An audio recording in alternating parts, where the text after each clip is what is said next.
भारत का एक राज्य बिहार लगातार अपने अनोखे कारनामों के लिए चर्चाओं में बना रहता है। ऐसा ही एक अनोखा कारनामा बिहार से अब एक बार फिर से सामने आ गया है। वो कारनामा सुनकर आप भी सोच में पड़ जाएंगे कि मुख्यमंत्री नीतीश कुमार के राज्य बिहार में ये क्या कुछ चल रहा है, क्योंकि मामला ही कुछ ऐसा है। दरअसल बता दें कि ये जो मामला है वो चोरों को लेकर सामने आया है। बिहार के लिए ऐसा कहा जाता है कि वहाँ के चोर ऐसा कारनामा कर देते हैं कि वो इम्पॉसिबल सा लगता है, जिसको लोग सोच भी नहीं सकते हैं। ऐसा कुछ कारनामा बिहार के चोर करके दिखा देते हैं। तो वही वैसा ही एक कारनामा उन्होंने कर दिया है। बता दें कि एक बार थोड़े समय पहले एक 60 फीट लंबा पुल गायब कर दिया था चोरों ने। उसके बाद उनका मन यहाँ तक ही नहीं भरा था, उसके बाद उन्होंने एक रेल इंजन तक को गायब कर दिया था बिहार से। लेकिन अब जो ये मामला सामने आ रहा है उसको सुनकर आप हैरान रह जाएंगे, क्योंकि अब सिर्फ एक रेल इंजन नहीं, एक 60 फीट लंबा पुल नहीं, अब बिहार से एक पूरा का पूरा तालाब ही गायब हो चुका है।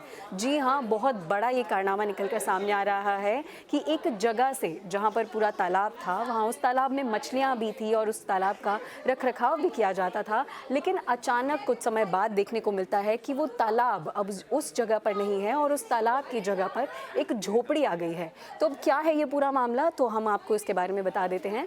दरअसल दरभंगा से ये सामने आया है ये पूरा मामला, जहाँ पर एक पूरा तालाब था। वहाँ के स्थानीय लोग उसका रखरखाव करते थे, वहाँ पर मछलियाँ भी रहती थी। लेकिन जो भू माफिया है वो लगातार बिहार में पनप रहा है और बढ़ रहा है, जिसके चलते उन्होंने 10-15 दिन के अंदर ही एक ऐसा खेल रचा और वहाँ पर धीरे धीरे मिट्टी भरने लगे वो उस तालाब के अंदर। और देखते ही देखते 10-15 दिन में वो जो तालाब था वो धरती बन गया और वहाँ पर एक झोपड़ी भी बन गई। तो जब स्थानीय लोगों से पूछा गया तो उन्होंने बताया कि कुछ समय से उस तालाब का काम बंद किया गया था अधिकारियों से कहकर कि वहाँ का अभी जो सिचुएशन है वो ठीक नहीं है। वो ऐसा कहते हुए उस तालाब के रखरखाव को बंद कर दिया गया था, जिसके चलते भू माफिया ने वहाँ पर कब्जा कर लिया, उस ज़मीन को जब्त कर लिया और रातों रात उन्होंने उस तालाब में मिट्टी भरनी शुरू की, जिसके चलते अब वो तालाब एक प्लेन एरिया और एक सरफेस बन गया है और उसके ऊपर झोपड़ी बन चुकी है।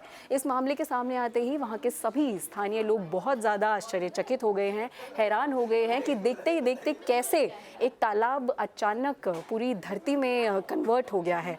साथ में आप इन फोटोज़ में देख सकते हैं कि किस तरीके से वो तालाब, अब आपको पता ही नहीं लगेगा कि यहाँ पर एक तालाब था। तो इसके बाद से ही लगातार उन चोरों को लेकर या भू माफिया को लेकर जो चर्चाएँ हैं बिहार के अंदर वो तेज़ हो गई हैं। और ऐसे ही चोरों के जो कारनामे हैं या जो वो तकनीक लगाते रहते हैं अपने कारनामों से सबको हैरान करने की, वो अभी भी बनी हुई है। और ये भू माफिया का जो मुद्दा है वो बिहार का एक बहुत अहम मुद्दा बनकर उभर रहा है और इस घटना के बाद, इस मामले के बाद वो एक बार फिर से उभर कर सामने आ गया है। इस वीडियो पर आपकी क्या राय है? आपको क्या लगता है कि आप हैरान हो जाते हैं ये सब सुन के, या फिर क्या आपने सपने में भी सोचा था कि रातों रात एक तालाब धरती में तब्दील हो सकता है? हमें कॉमेंट करके ज़रूर बताइएगा। साथ ही ऐसी एक्साइटिंग स्टोरीज़ और कुछ ऐसी दिलचस्प बातें या दिलचस्प मामले जो आपको हैरान होने पर मजबूर कर देंगे वो हम आपको बताते रहेंगे। इसलिए ऐसी खबरों के लिए आप देखते रहिए इंडिया न्यूज़।